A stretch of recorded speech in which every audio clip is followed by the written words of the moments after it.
Bien, les doy un aviso ahí a todos que se suspende la sesión del Cineclub del día de hoy. Acaban de mandarnos un correo. Sí, muchas gracias, muchachos. Buenas tardes a todos. Si prenden, por favor, sus cámaras, vamos a dar paso a esta segunda videoconferencia sobre la temática de radio. Estamos en el tema 2 de la materia de cultura mediática, primavera 2021. A nombre de los profesores, les damos la bienvenida a esta segunda videoconferencia. El día de hoy vamos a tener la oportunidad de escuchar la experiencia de Rodrigo Márquez Tizano, que va a ser presentado por la profesora Gabriela Robredo, así que les damos las gracias. Como siempre, la charla durará 50 minutos. Al final habrá tiempo y espacio para escuchar sus preguntas y comentarios. Así que, profesora Gabriela, muchas gracias. Te damos la palabra. Gracias, Sam.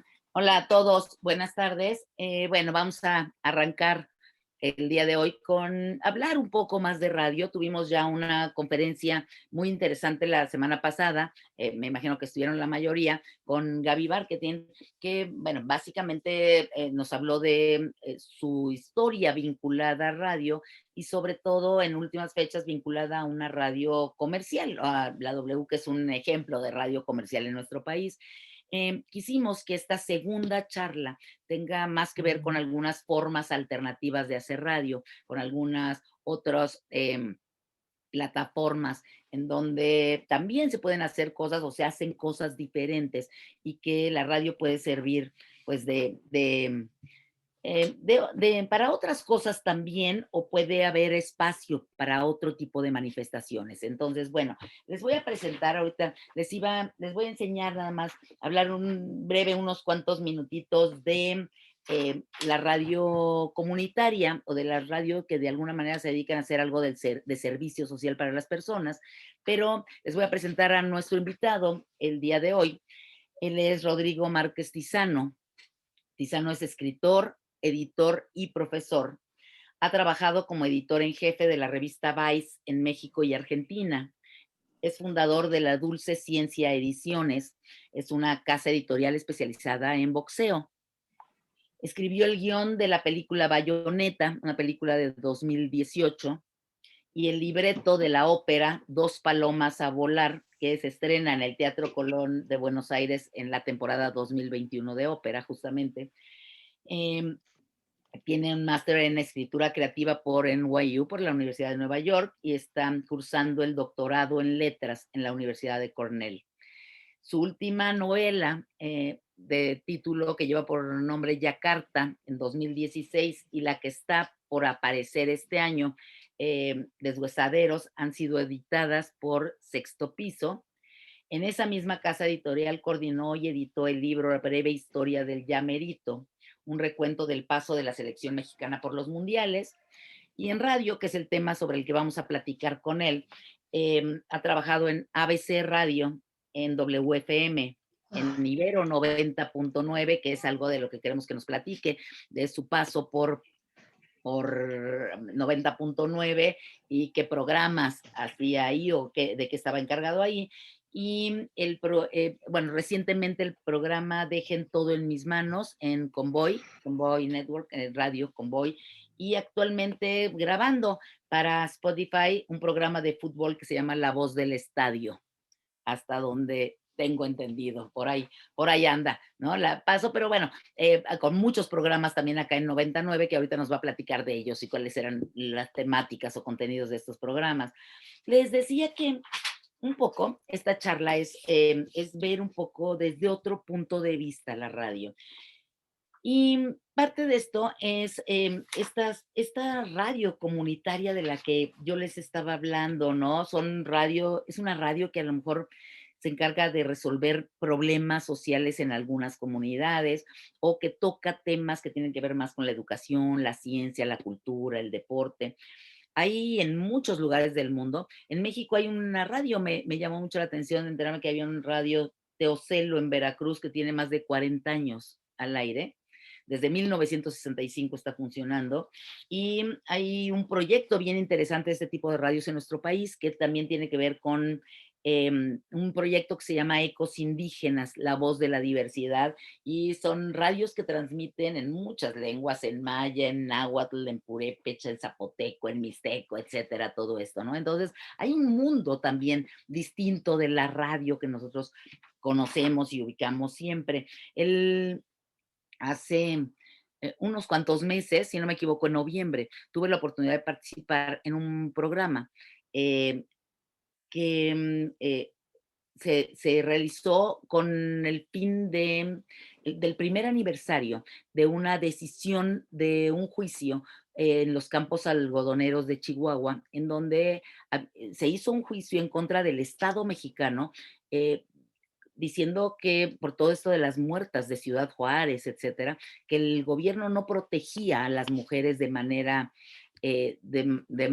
verdadera. Entonces se hace un juicio y pierde el juicio el Estado mexicano, primera vez que sucede esto. Y entonces hicimos este programa, grabamos este programa para conmemorar el año de esta resolución. Les voy a poner un momentito nada más de esta transmisión para que ustedes vean cómo este tipo de temas o este tipo de investigaciones también por radio también constituyen la radio y también dan un foro importante para personas que a lo mejor no tienen tanta posibilidad de estar. Entonces les voy a poner unos cuantos minutos nada más de este episodio y nos vamos allá ya con Tizano. Ahí les va.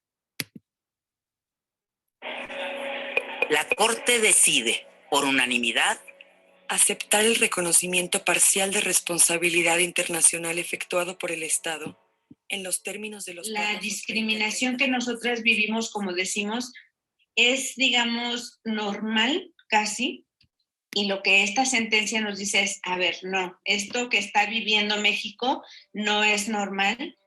La Corte decide, por unanimidad, que el Estado violó los derechos a la vida, integridad personal y libertad personal, reconocidos en los artículos 4.1, 5.1, 5.2 y 7.1 de la Convención Americana. La perspectiva de género es una herramienta metodológica indispensable, obligatoria.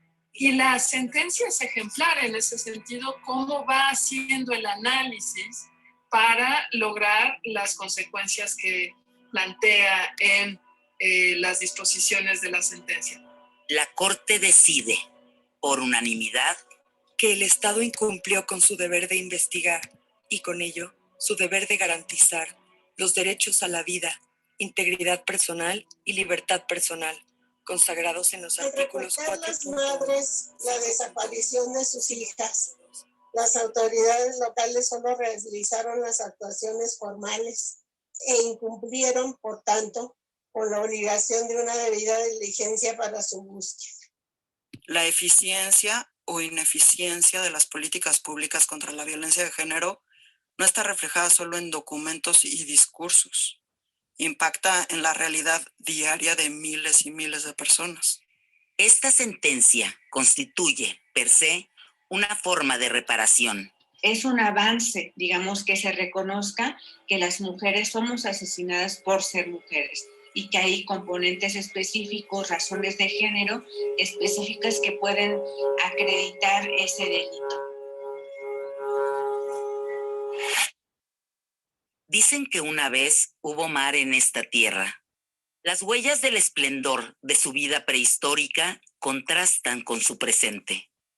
Ahora, la arena seca de esa región guarda el terror de verse profanada para acoger cuerpos femeninos que se desechan. Las vidas inocentes de niñas y mujeres que nos arrebatan. Rosa Isela Pérez, periodista. Igual. Bueno, hasta ahí vamos a dejar, nada más era... Déjenme dejar de compartir. Ok, nada más es una breve muestra de cómo la radio también es voz, se hace voz, crea imágenes y es capaz de también tratar problemas o asuntos de la vida cotidiana de grupos menos favorecidos y también, bueno, creo que ahí, ¿no? Crear por medio de historias sonoras, dar a conocer y hablar con la gente. Les comentaba yo en alguna charla que a mí me llamó mucho la atención hace algún tiempo que venía yo escuchando un programa un sábado a mediodía y que de repente contesta el locutor y dijo, a ver, ¿a quién tenemos ahí en la línea? Este tipo de programas en donde todavía contestan las llamadas al aire, etcétera.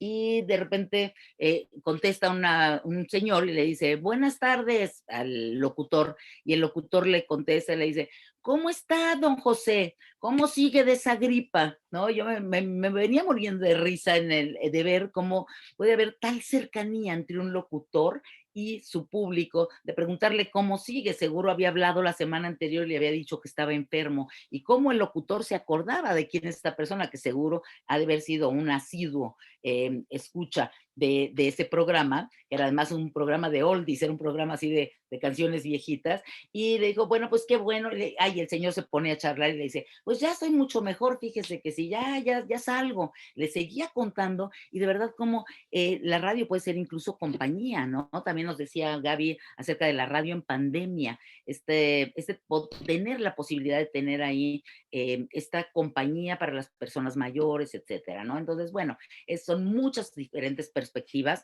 son muchas cosas que podríamos seguir hablando, que estoy segura que cada quien lo hará en sus salones en su momento.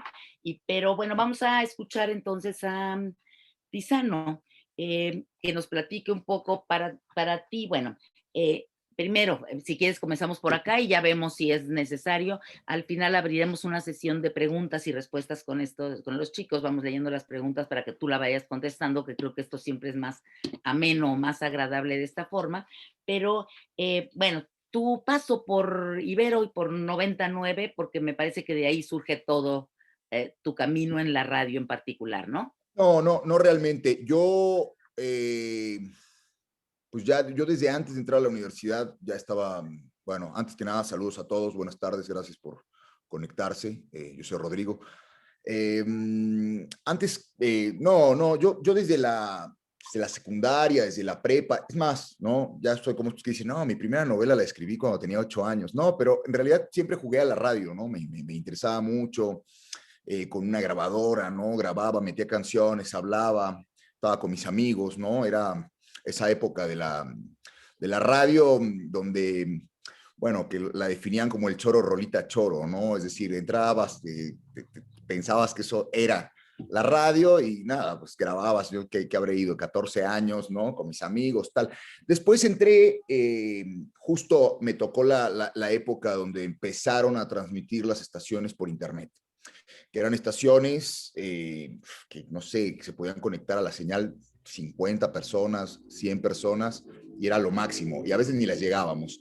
Y pues hacía un programa de radio musical, invitábamos gente, que lo hacíamos también desde la casa de un amigo, ¿no? Que vivía cerca de mi casa, y era rarísimo porque era una época en donde no había tanta oferta, no recuerdo tantas radios por internet en esa época, y entonces era como una novedad, ¿no? Y de pronto los artistas iban a nuestra casa, ¿no? Entonces como que los invitábamos, estaban ahí en el cuarto de estos dos tarados. Yo tenía 17 años, 16, y el otro era un poco más grande, habrá tenido unos 25, pero empecé ahí. Después me fui a ABC Radio, antes de entrar a la universidad y a la Ibero, donde pues estaba en un programa donde básicamente yo escribía poesía por aquella época, y leía mis poemas, y bueno, les contestaba el teléfono, no sé. En fin, o sea, me tocó hacer un poco de todo. Yo básicamente lo que hago es escribir, pero para distintos medios, ¿no? Escribo libros de ficción, ¿no? Edito libros de ficción y periodismo, escribo periodismo, pero también, evidentemente, escribo para la radio, ¿no? Lo que más me interesa en la radio de escribir es radio documental. Yo di ahí en la Ibero clase y en el claustro de Sor Juana un tiempo sobre guión radiofónico, ¿no? Orientado mayormente a documental, cómo hacer, y veíamos podcasts, ¿no? Veíamos como el formato. Ahora, en Ibero sí, a ver, en Ibero aprendí, realmente eran otras épocas, ¿no? No sé, la verdad desconozco. Hace poquito me invitaron justo a hacer el programa que hice muchos años, Malasaña, a hacer una edición especial por el aniversario de la estación, que es en marzo, pero por el COVID lo pasaron como a, no me acuerdo, creo que a octubre, ¿no? E hice el programa allá y no sé, a ver, la vi muy padre, no sé si alguien de los que está acá ya está como por ahí, no sé tampoco bien, según yo antes, la estación, la vez pasada hablaron con Gaby, bueno, Gaby fue mi directora de carrera, mi amiga, yo chambeé mucho como cosas académicas con ella, y además siempre como me llevaba a sus proyectos, ¿no? Re buena onda, la verdad, en esa época, porque yo estaba ahí como arrancando y me agarraba cualquier chamba, y estuve con ella en la tele, en el Defensor del Televidente, ¿no? Que hacía ella, creo que en el 22, y luego, pues en fin, las cosas que hacía ella de la UNESCO hace mucho tiempo, que estaba más metida en la academia. Después se fue más para los medios y también estuve ahí en W, en la parte de deportes, que es otra de las cosas que me gusta, ¿no? Realmente yo trabajo temas de literatura y deportes, ¿no? Y las combinatorias, ¿no? De pronto que surjan entre ellos. Y la radio que he hecho siempre es una radio que habla de eso, ¿no? Que habla de literatura, que habla de música, pero he escrito, ¿no? Documentales para radio, y me parece bien importante eso de Nivero 99, yo no sé cómo esté ahora, pero en esa época cuando yo llegué, pues estaba recién estrenada, le estoy hablando del 2003. Entonces, había mucho chance porque, a ver, eran muy cautelosos también porque era la primera vez que había gente al aire, ¿no? Entonces, de alguna manera te la podías ganar, pero yo viví la universidad, la viví, la verdad, en la radio, ¿no? O sea, no sé si todavía existan esos códigos de La Fuente, ¿no? Y la gente del Cubo, ¿no? Y unos que juegan dominó, y otros que están ahí fumando cigarro, ¿no? Y haciendo cositas, jugando hockey, yo qué sé, si todavía hagan eso, estén ahí con el celular todo el día. Pero bueno, en esa época estábamos ahí como tumbados en el pasto, pero yo sobre todo estaba en la estación, ¿no? Ahí aprendí a hacer todo lo demás, ¿no? Porque yo pensaba antes de entrar que hacer radio era meterme, ponerme las canciones que me gustaban y cotorrear con mis cuates. Y nada más alejado de la realidad, ¿no? Ahí aprendí a preparar programas, a guionar, a escaletear, a editar, a producir en cabina y a producir en audio, ¿no? Porque para mí es bien importante que sepas hacer todo. Cuando estás produciendo desde atrás, tienes algún puesto, estás armando, eres el productor responsable de un programa y estás con alguien que está operando, tienes que saber cómo funcionan las cosas. No le puedes decir, bájale el volumen. No, tienes que hablar con el lenguaje y tienes que saber cómo hacerlo. Y si de pronto no lo puedes hacer, tú te tienes que sentar en la máquina y saberlo hacer. Entonces, por eso es bien importante, yo creo que, a ver, ¿no? En la carrera de comunicación tan abstracta aprendes muchísimas cosas. Me da mucho gusto que ya hayan abierto de nuevo investigación, ¿no? Que lo habían dejado como de lado durante muchos años, por lo menos, ¿no? Al final de cuando yo estuve, habían metido otras cosas que no. Entonces está bueno. Y también está bueno, a ver, tiene muchísimas cosas comunicación, pero está bueno de pronto enfocarse en algo sin dejar de lado todas las otras cosas, ¿no? Pero sí, me gustaba el periodismo, ¿no? Y me gustaba la investigación y me gustaba eso. O sea, finalmente ahora, digamos, está haciendo el doctorado. Pero pues, la radio siempre ha sido como una de mis pasiones, ¿no? Y siempre he estado enfocado a trabajar en eso. En algún momento, justo cuando me fui a vivir estuve viviendo en Nueva York haciendo la maestría y después estuve viviendo en Argentina editando la revista Vice. No sé si la conozcan, no sé si les tocó todavía impresa, pero bueno, yo me dedicaba a hacer como era una revista de periodismo, luego la página, bueno, es lo que es, ¿no? Son ahí textos curiosos, de periodismo también, más gonzo, pero no sé, ese tiempo estuve alejado, volví después de estar mucho tiempo ahí en Ibero, los estudiantes, era páramo nuevo, teníamos mucha chance de irnos metiendo, de hacer cosas, de experimentar. Creo que ahora, a pesar de que ya no depende del departamento de comunicación, lo cual es un gran error, ¿no? Porque era realmente, digamos, la gente que está formando tendría que tener el acceso directo, ¿no? Es decir, para mí siempre fue una suerte de incubadora. En algún tiempo, cuando yo estuve ya trabajando posteriormente, porque después tuve un puesto, digamos, como director de contenidos culturales, tal, ahí había como, en esa época hubo mucha gente que se quedó a hacer programas, ¿no? Gente grande, gente que había estado en la universidad y ya hace mucho tiempo no, gente que ni siquiera, y empezó a tomar un carisma comercial. A mí, lo que decía Gabriela me parece bien importante, es decir, la radio social La universidad, a ver, tiene no es una radio concesionada, ¿no? No es una concesión, no se paga para lucrar con eso. Es una radio que de cierta manera atiende a una comunidad y sirve, ¿no? De eso se trata la radio comunitaria. Tiene una injerencia social, difunde otro tipo de contenidos, da voz a otras personas que comúnmente no lo podrían tener. Por eso es bien importante, ¿no? Como de pronto salir un poco de la burbuja, ¿no? Y no sé si sigue siendo así, como de no pensar que todos son los festivales que nos gustan, las cancioncitas que nos gustan, sino bueno, ponerse un poco a pensar la radio como algo más, ¿no? Como una manera de escuchar al otro, no nada más de escucharnos a nosotros mismos, sino como una manera de plantear ciertas preguntas, de llegar a cierta gente y de dar voz, de proyectar a cierta gente que probablemente no lo tenga, ¿no? De buscar historias. La radio documental sirve mucho para eso, ¿no? A veces a mí me da como medio tristeza nada más escuchar de pronto como, digamos, la gente ahí cotorreando A ver, no estoy en contra de la radio de entretenimiento, finalmente también es una de las funciones de la radio, ¿no? Simplemente yo siempre pensé que en Ibero se podían tener ambas, ¿no?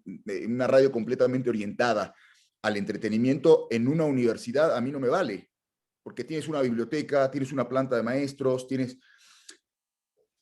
También es cierto que en una época la radio la agarraron, ¿no? También como maestros, la agarraron como gente y la radio es de los estudiantes. O sea, los maestros, los profesores, los que estamos ahí, o cuando fue mi lugar, mi momento de ya no ser un estudiante que hacía un programa, yo hacía un programa a las 6 de la tarde, que además me tocó una época muy particular donde las estaciones importantes de pop, rock, juvenil, ¿no? Radioactivo, no existía todavía Reactor y Radioactivo estaba terminando. Entonces hubo una especie de vacío en el que Ibero explotó, ¿no? Una radio que le digo, mucho más experimental de lo que fue Radioactivo, ¿no? Y tomó eso. Entonces a mí me tocaba a las 6 de la tarde, que es un horario, o solía ser un horario de radio muy bueno, ¿no? Antes de cuando la gente atascada en el tráfico, etcétera. Entonces se escuchaba mucho la estación, pero después cuando me tocó trabajar ahí, pues el chiste era sacar gente nueva, ¿no? Y estar apoyando y estar, no agarrar el micrófono y eternizarse ahí. No en esta radio. Lo que sirve de esta radio es para capacitarte, para enseñarte no nada más las cosas técnicas de la radio, sino a pensar la radio, ¿no? La radio, y eso es una cosa que se aprende en una radio universitaria, ¿no? En el college radio, que no necesariamente tiene que ver con el rating, no necesariamente tiene que ver con otras cosas, ¿no? Tiene que ver con un plan, con una idea de la radio y con estar ensayando la radio mientras se hace. No estar pensando en el contenido de la radio mientras la estás realizando. Y a mí eso me parece fundamental. Muchas veces las estaciones de concesionadas, donde, bueno, me gustaría pensar que le pagan a la gente, a veces ni es así. O sea, hay muchas estaciones donde, por ejemplo, los contenidos de la noche no los pagan, ¿no? Porque si nadie escucha la radio en la noche. Bueno, ahora hablaré un poco de eso, sobre cómo monetizar y cómo sacar algo. O también hay veces que no, hay veces que uno también puede empezar su propio proyecto con otra, no todo es dinero tampoco, ¿no? Es decir, hay que equilibrar un poco las cosas y si tú crees en algo y estás trabajando en algo, también puedes encontrar a alguien, ¿no? De alguna manera que lo pueda monetizar. Para mí, o es tu proyecto. Yo qué sé, yo no sé, no me parece que sea lo primordial. Son dos cosas que van en paralelo y que tienen que ocurrir las dos, pero no una cosa u otra, porque si no, por lo menos en mi caso, me hubiera acabado frustrando. Ya, oye, y Convoy, después de haber estado haciendo programas en una estación, te vas con un grupo de amigos, de gente de la radio, que se sale de las grandes estaciones o de estaciones de este tipo y deciden hacer una radio distinta porque obviamente pues hay que sacar de algún lado el dinero y funcionan a través de suscripción. Este modelo yo lo he oído en algunos lados en España y algunas, o sea, de este tipo, en Argentina, si no me equivoco, acá en México. ¿Cómo es o cómo funciona este modelo y cuál es la ventaja de esta radio que te cuesta cuando pues prácticamente el cuadrante y más ahora en la radio por internet hay estaciones gratuitas de todo el mundo? ¿Por qué como escucha, por qué vas a contratar una radio que te cuesta? Pues porque si la puedes pagar, si no, yo creo una cultura gestionada por el Estado y creo en el acceso libre, ¿no? Y gratuito, pero también creo que si puedes pagar, no sé, algo por tener un contenido de calidad, ciertas personas, porque también la gente que trabaja en la radio pues, no come del aire, ¿no?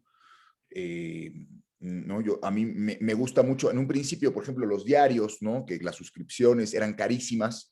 Online creo que por fin se está llegando como una idea en la cual entre más gente tengan suscritas por menos plata, ayuda a seguir manteniendo. Es decir, era una tontería tener por algo que no tienes físicamente, porque tú estás reduciendo mucho los costos de impresión, de distribución de un diario.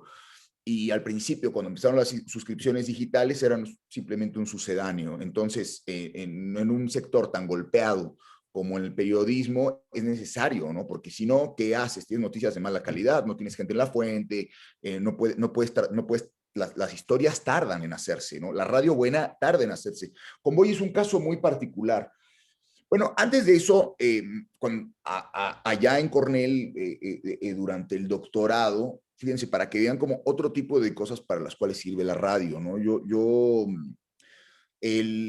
Por lo menos en la literatura en español, como estudio doctoral en los Estados Unidos, tuvo un boom hace unos 30 años, ¿no? Arranca, empieza mucha gente se va, escritores, académicos, etcétera. Pues finalmente estamos llegando a un cuello de botella donde hay más oferta para estudiantes que de plazas, ¿no? Mucha gente no consigue trabajo, tiene que regresarse, casi que importaban gente como que les interesaba tener de distintos lugares de Latinoamérica y de España, o de otros lugares también, ¿no? Y los metían. Entonces, a mí se me ocurrió empezarles a hacer como podcasts académicos, ¿no? Una manera en la cual puedes compartir los infumables papers, ¿no? Que de pronto te hacen.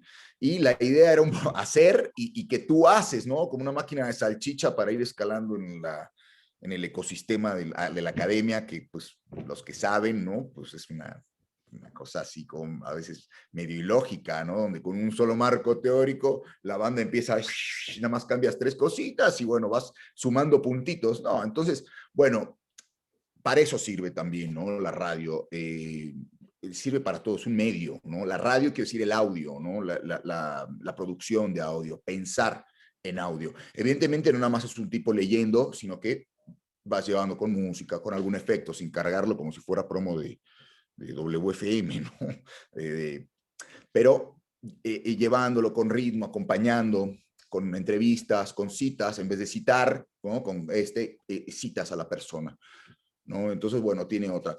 Convoy, a ver, el caso de Convoy es muy curioso porque no nada más pagas programas, es decir, yo tenía un programa en la noche, los lunes, de literatura y música, ¿no? Entonces de pronto invitaba gente, tal, era un programa que yo siempre, para mí siempre hay que preparar, haces escaletas, haces guión, de ahí una vez que lo tienes puedes improvisar algunas cosas, pero siempre hay una preparación para el programa, ¿no? No importa si es una cosa como en vivo que tú crees que se oye, se nota cuando alguien, ¿no? O sea, las lecturas que vas a recomendar, las referencias que vas a hacer, si no salen de la nada, ¿no? Realmente las tienes ahí. Hay que preparar los shows. Pero Convoy, además de tener esto, lo funda Layo Rubio, locutor de Radioactivo hace muchos años, que después hace una revista de rock and roll que se llamaba R&R, y empieza a hacer sus podcasts, ¿no? Como fue una revolución en los 90, ¿no? Como de la radio juvenil hablada, ¿no? Ponía música y cotorreaba. Olayo era muy chico, quiero decir, tenía como 19 años cuando arranca la radio y se convierte en un madrazo. Y de pronto deja como él se va, tiene una lista como de fans realmente, ¿no? Es un fenómeno rarísimo, ¿no? Como de mucha gente que lo sigue y empieza a hacer un podcast. Después ve la posibilidad de ir a hacer algo más grande y de ir metiendo a gente. Entre ellos entra Rulo, El Cha, gente que estuvo ahí en Radioactivo y de pronto, bueno, también gente que estuvimos en Ibero, gente que estuvo con ellos en órbita, perdón. No sé si de órbita hay alguien. Órbita era la estación del Imer antes de que llegara Reactor. Era una estación que estaba mucho más enfocada en la música en español. Pero bueno, después llegan a Reactor, Rulo, después de tal, y se hace un caldo de cultivo curioso, ¿no? Porque es, digamos, como muchas generaciones juntas. Por ahí estaba David Hernández, que fue así el sempiterno programador de Ibero 90.9, estaba yo, sigue trabajando ahí y Toño del Triste Turno, que durante también, después de tener el programa en Ibero, se fue como a Alfa, ¿no? Y después como que también en Alfa, pues, se dieron cuenta que no, ¿no? Y cayó en, no sé, como se los atoró, y como que cayó en Convoy, pero Convoy también tiene programas, o sea, tiene toda una programación en vivo que después tú puedes escuchar en formato de podcast, pero también tiene programas de documental, ¿no? También tiene programas digamos, hechos, ¿no? Como con investigación, especiales. Entonces, para eso sirve o sea, yo estuve también en radios donde, como por internet, donde no me pagaba nada y la gente no tenía que pagar nada. Así empecé. Y la verdad es que, bueno, no sé, a ver, hay gente que le gusta porque le gusta ver unos güeyes jugando videojuegos y contando, ¿no? O sea, no jugarlos ellos, sino ver en la pantalla jugando. No sé, pero no lo juzgaré porque supongo que ahora quizás haya gente que le prende eso. Pero para mí, digamos, un contenido de calidad, pues se tiene que, o lo tiene que pagar alguien, o lo paga el Estado con nuestros impuestos, ¿no? Y se distribuye de manera gratuita y libre, o lo paga el usuario si tiene la posibilidad. ¿Qué te da esto? Tener un contenido más escogido, tener un contenido mejor trabajado y además no tener anuncios, ¿no? No tienes ni a los tarambanas de gobernación ahí, ¿no? Cuando son elecciones, me acuerdo cuando me tocaba, estaba ahí en Ibero, tenían un bombardeo, me tenían hasta acá. Y en Ibero no hay anuncios, pero los de gobernación no te salvas. Y en las radios comerciales, pues todo gira alrededor de, es decir, el formato, los formatos de los programas, los tiempos de los programas, los cortes, todo gira alrededor de los anunciantes.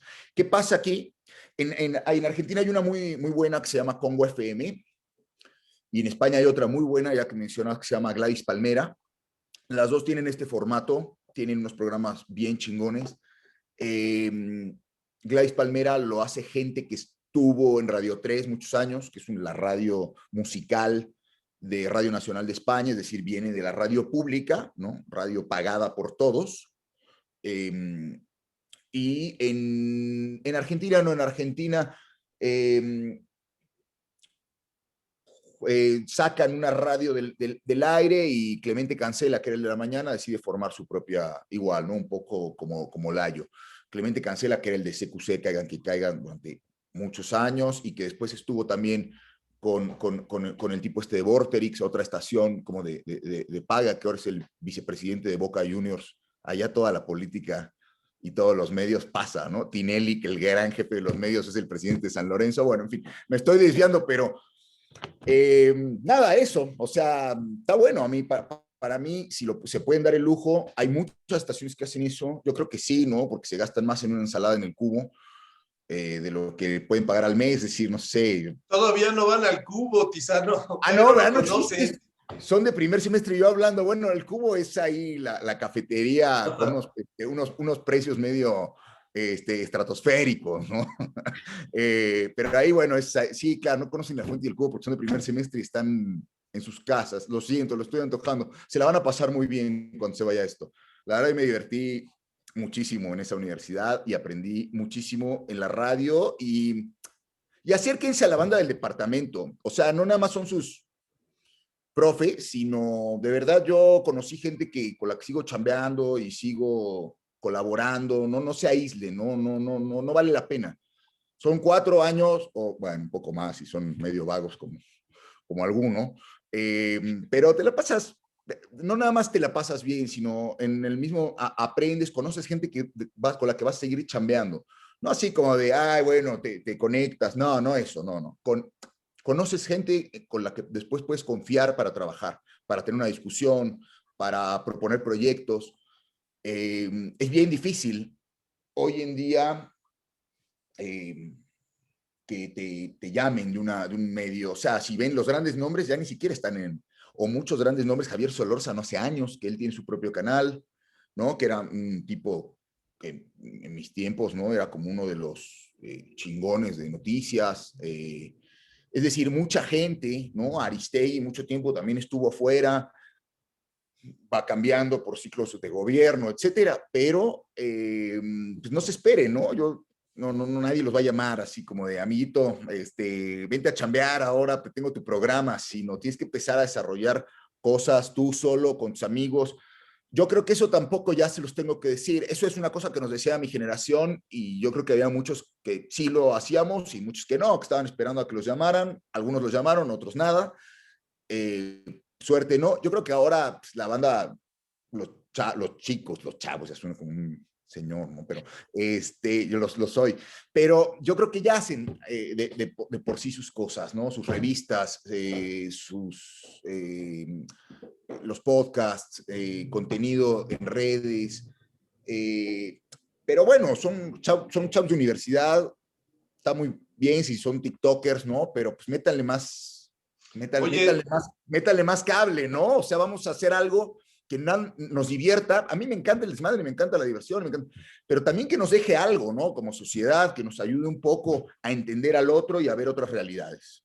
Oye, Tizano, en ese sentido, quizá para los alumnos ahorita de primer semestre, aprovechando que tú estás, ¿no? Con esta formación que tienes, con el perfil de ser un escritor, ¿qué les dirías? ¿Por qué es importante que se animen a explorar el arte, la literatura, las artes visuales, la fotografía? Digo, tú esta experiencia que has tenido en los estudios que has hecho de posgrado, viajando con la literatura, pues has tenido contacto con cosas muy revitalizantes, muy interesantes, con la vanguardia en muchos aspectos.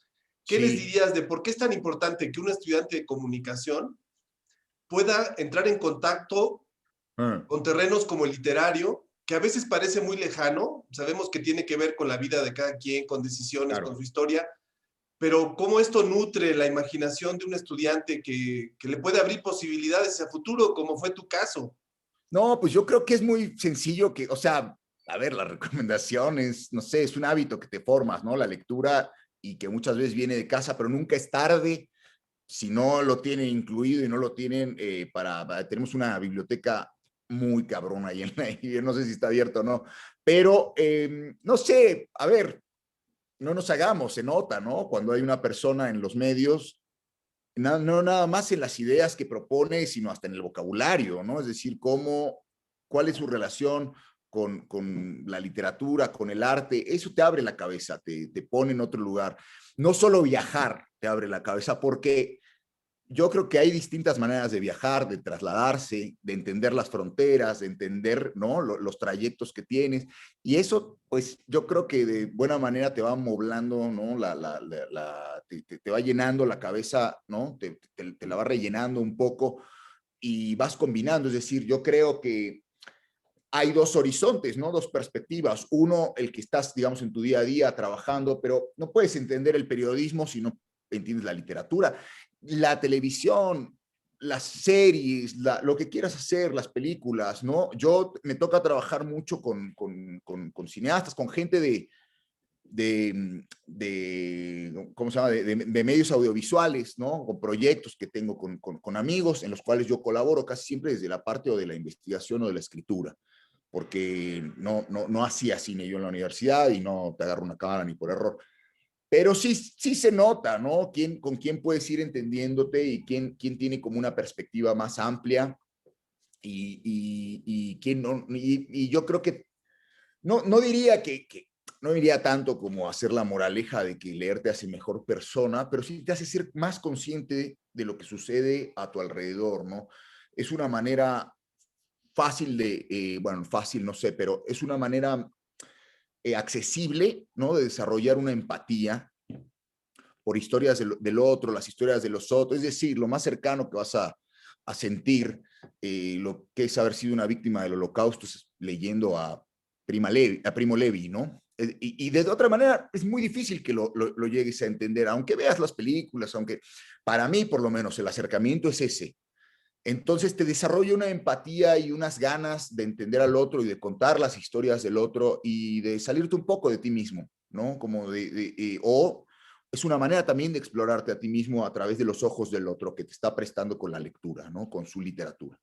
Oye, Tizano, y de la poesía y el teatro, ¿qué dirías? ¿Por qué es importante aprender de poesía y teatro para hacer radio, para hacer proyectos audiovisuales, sonoros? A ver, para mí la poesía es lo principal, ¿no? O sea, no sé a quién le guste acá, a quién no. La poesía te enseña música. Si te gusta la música, te tiene que gustar la poesía. O sea, aprendes cómo se cifra el mundo a partir de cierta métrica, del ritmo, ¿no? Si te gusta el hip hop, te gusta la poesía, si te gusta. Es decir, la poesía está presente en muchas otras cosas, en lo visual.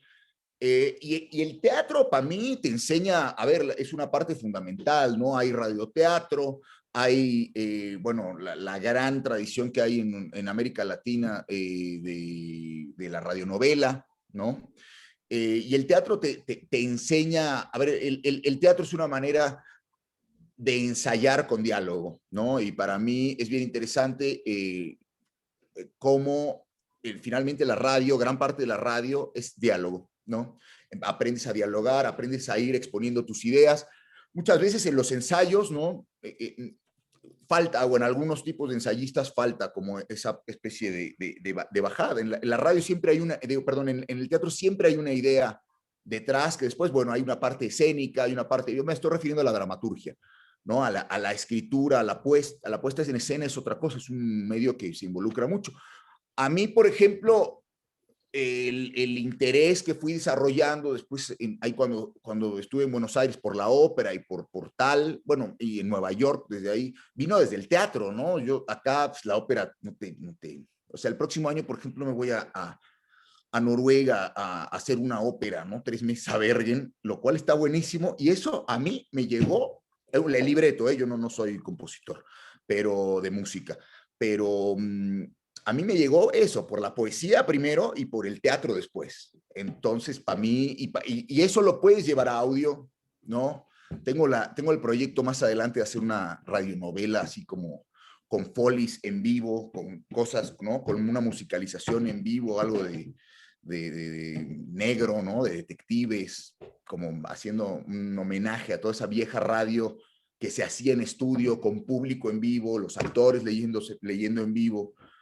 Entonces para mí, siempre vas juntando tus pasiones, ¿no? Vas juntando y no las dejas, ¿no? La radio va a formar siempre parte, aunque me dedique a hacer otras cosas. Ahora, empiezo este podcast que estoy haciendo desde fútbol, ¿no? Y cotorreo de fútbol y tal. Pero bueno, también hay una parte ahí siempre de la mirada literaria, ¿no? De pensar un poco, o sea, no soy André Marín, ¿no? Afortunadamente, ni ninguna de estas, no sé, ¿no? Hay otra visión que supongo que tendrá mucho menos público, porque André Marín, pero pues es la manera en la que yo me relaciono con el deporte.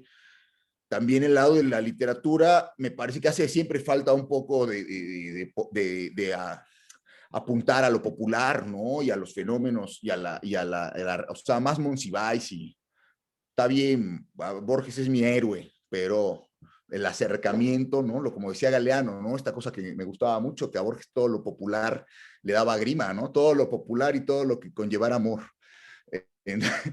Entonces, no sé, para mí es mi héroe y me marcó, pero también este acercamiento a lo popular, a las manifestaciones, pues es bien importante, ¿no? Si no nos quedamos en un huequito 3 tarados y no llega, ¿no? Las ideas hay que dispararlas. ¿Cómo pueden buscar el proyecto de fútbol que vas a sacar? ¿Va a ser en Spotify?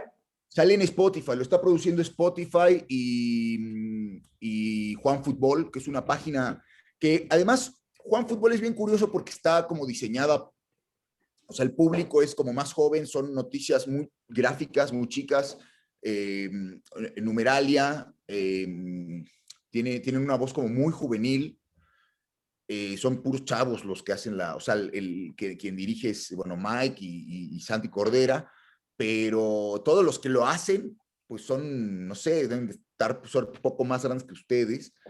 Está bien chido, y de pronto, bueno, pues se interesaron por hacer otra cosa, como una vueltita, ¿no? A la radio deportiva, ¿no? O sea, ellos siempre van por otro lado, pero bueno, ahora con un poco más de, digamos, temas, está atravesado lo social, un poco lo político, y de pronto también nada más lo futbolero. Por ejemplo, ahora grabamos una cosa con La Volpe, ¿no? Y a mí lo que me interesaba más de La Volpe era, bueno, por una parte sí la experiencia del 78, ¿no? ¿no? De la Argentina militar, etcétera, pero por otro lado hablar de táctica, ¿no? Y de ciertas cosas como de cómo fue cambiando el fútbol mexicano, no nada más en lo político y lo social, sino también en la pelota, pero hablarlo claramente, ¿no? Como de cómo cambió los laterales, cómo puso los... No sé. ¿Ya está al aire? No, sale en marzo, estamos grabando stock y luego hay es una vez a la semana por ahora.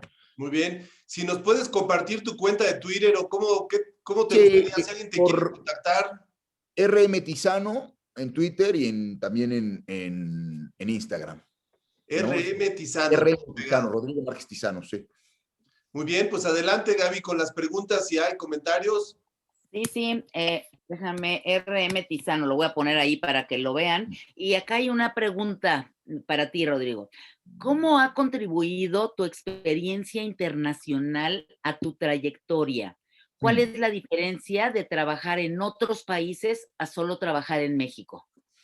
Ya, bueno, pues a mí siempre fui medio pata de perro, ¿no? O sea, en cuanto pude más o menos empezar a que mi trabajo, pues porque tampoco lana, no tenía mucho como para irme, pero bueno, más o menos ahí cuando mi trabajo me empezó a poder llevar.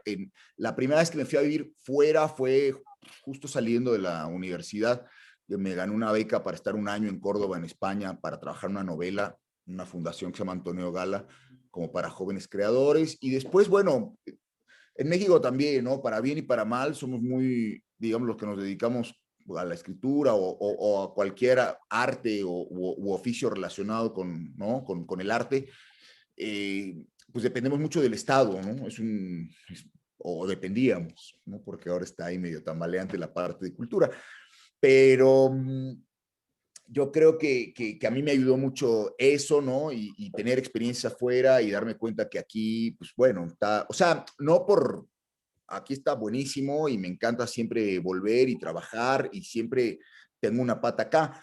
No estoy diciendo que sea mejor o peor, lo que sí está bueno en cualquier experiencia, digamos, es tener puntos de referencia distintos, ¿no? Y pensar que igual lo que tú crees que está poca madre, buenísimo, gracioso, tal, y no lo digo nada más con experiencia internacional, sino es como atender al otro, ¿no? Ver en el otro lo que no puedes ver en ti. Y el otro, finalmente, es la mejor manera que tenemos de conocernos, ¿no? Por eso somos seres sociales, porque si vivimos con el espejo, ¿no? Nada más viéndonos el ombligo todo el tiempo y quedándonos ahí en nuestro cosito, entonces a mí sí que me ayudó como, ¿no? Estar allá en España, no necesariamente nada más estudiando, sino chambeando, ¿no? Chambeé también un tiempo mientras viví en Nueva York, en Remezcla, que era una página de música como latinoamericana, bueno, de expresiones culturales latinoamericanas, que en esa época solía estaba como la latinidad, el Latinex, ¿no? Llegando ahí a los Estados Unidos como fuerte, y le iba bastante bien. Y luego, pues sí, en Vice me ayudó mucho, además, los medios ya son transnacionales, ¿no? O sea, lo más probable es que te toque chambear, laburar, como, ¿no? Currar, ¿no? Como tantas, es decir, te vas aprendiendo nada más palabras para compenetrarte, sino vas aprendiendo códigos culturales ajenos que los puedes ir incorporando, ¿no? Y en la literatura a mí es decir, la novela que hice cuando vivía allí en Nueva York, para mí está nutrida de eso, ¿no? De todos los castellanos, los españoles distintos que conocí, ¿no? Yo sí digo que es una novela neoyorquina, no porque trate nada de Nueva York, no tiene nada que ver, no está mencionado Nueva York, nada, pero sí que la gente que tenía a mi lado era de todas partes de América Latina, ¿no? Y de España, y convivir con tantos acentos, tantas maneras de hablar, de enunciar, sintaxis, a mí me ayudó muchísimo. O sea, supongo que hasta la fecha me sigue de alguna manera provocando y sobre todo es eso, tener interés por el otro, ¿no? Y de salirse de uno mismo.